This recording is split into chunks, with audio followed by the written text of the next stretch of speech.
Te sai sen pat Paralok ha kane ka video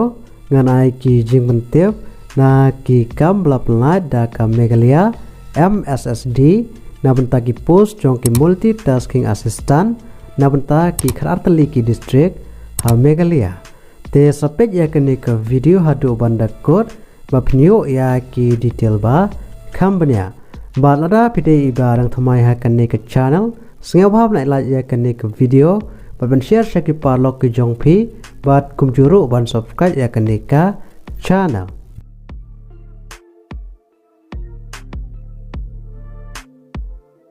Ka Meghalaya State Skill Development Society ka khot application ye phi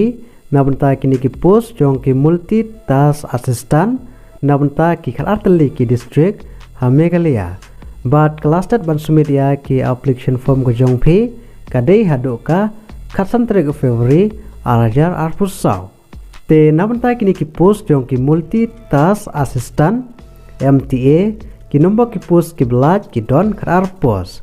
manla ke district kin don khar post bat ka jaka posting kadai ha ka district office jong ka Meghalaya State Skill Development Society bat ha karta ka fill up na apply kadai ha karta ka bakhat pra haduh live news nem karta bat namanta ka jinsiu ka ba khanya wajar ha ka shibunai kan thu bat kiwi ki benefit bat namanta ka karan pule ki shim ki bla pendap ya ka graduate ha kano stream dang ba ka minimum ka ba sansnem ka relevant experience ha ki office administration but project related activities but pidiru bandon ya ki skill kum ka knowledge jong ki quality tool kum ki Microsoft Office, Microsoft Word, Excel,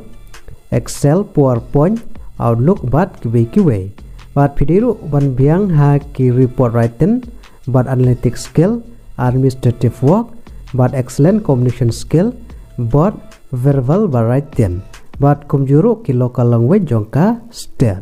but namanta ka application fees nil omdon but namanta ka selection process ka dei lengba ka interview te kumno fill up na apply namanta ka Meghalaya MSSDS Recruitment jarap sau namanta ki post jong ki multitask assistant job te Paralok lada pidon common but ka keran pule fill up na apply offline lengba ka standard application form lembat ki scan lane sel attested testimonial lane certificate lane marksheet bat kiwi ki relevant document bat pihak ban submit sya ka office jong ka skill development officer ha ki district ki jong phi ba pidon haswa ka khasan 3 Februari 2020 bat fill up na apply tang koi ka post tang ha ki district ki jong phi hi te Paralok ha kane ka video tang kini jimentew balada pidon kano ka pat ka ba phim pat sai bha sewa ban comment ha kane ka video Khublei shibun